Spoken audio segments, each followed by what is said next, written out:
Izredno me veseli, da smo danes izvedli ta simbolični dogodek, polaganje temeljnega kamna za izgradnjo nove stavbe veterinarske fakultete. Gre za pomemben začetek investicij, predvsem na Univerzi v Ljubljani. To je vse nekako v kontekstu povečanega vlaganja v znanost, raziskave, inovacije, visoko šolstvo in pa seveda iskreno upamo, da bomo s takim tempom nadaljevali tudi na drugih projektih. Velika pridobitev nove gradnje so učilnice za usposabljanje študentov. Tega sedaj nimamo, vsaj ne v takem obsegu, kot bi želeli. Se pravi, da se študentje najprej usposobijo na modelih, predno grejo na živo žival. To je velik trend v veterinarski, v humani medicini in to je tista velika pridobitev, ki jo bomo imeli v novi zgradbi. Veterinarska stroka ima zelo pomembno vlogo v družbi. Ne le pri zdravljenju živali, temveč predvsem pri zagotavljanju dobrobiti živali in pa zagotavljanju varne hrane na naših mizah. In ta nova investicija bo omogočila vrhunsko strokovno, raziskovalno in tudi pedagoško delo v temu primernih prostorih, s čimer bomo lahko še naprej zagotavljali uspešno delo veterinarske stroke in njeno vlogo v družbi.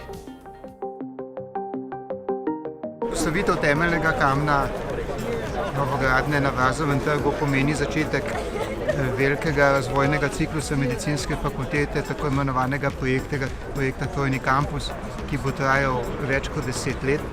S tem bodo pomemben del medicinske stroke dobil primerne prostore za sodobno raziskovalno delo, ki je v luči vseh izzivov, ki nas čakajo v prihodnjih letih, izjemno pomembno. Hkrati pa bodo ti prostori omogočali povečanje vpisa študentov na medicinsko fakulteto, da bomo s tem lahko se odzivali na potrebe družbe, saj bo potreba po zdravnikih v naslednjih letih verjetno še večja kot zdaj. Dejansko je to zelo pomemben uvod v ta nov investicijski cikel, novogradenj, pa ne govorim samo seveda za Univerzo v Ljubljani. Podobno željo imajo tudi v Mariboru glede razširitve medicinske fakultete, pripravljajo ustrezno dokumentacijo. Torej, zelo dobro smo začeli. Gre za investicije skoraj 400–500 milijonov evrov in mislim, da je to dobra popotnica za razvoj visokega šolstva in pa znanosti v naslednjih 10 letih pri nas.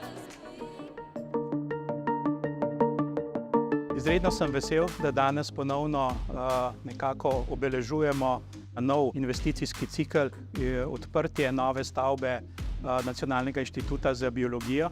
Kot vemo, prejšnji teden smo položili temeljni kamen za novo stavbo medicinske fakultete, meseca decembra temeljni kamen veterinarske fakultete, v obeh primerih Univerze v Ljubljani. Nova stavba seveda predstavlja predvsem nove pogoje dela. Gre tudi za to, da je nameščena nova raziskovalna oprema in prepričan sem, da bo to osnovna motivacija za naslednja leta za raziskovalce, ki delujejo na Nacionalnem inštitutu za biologijo.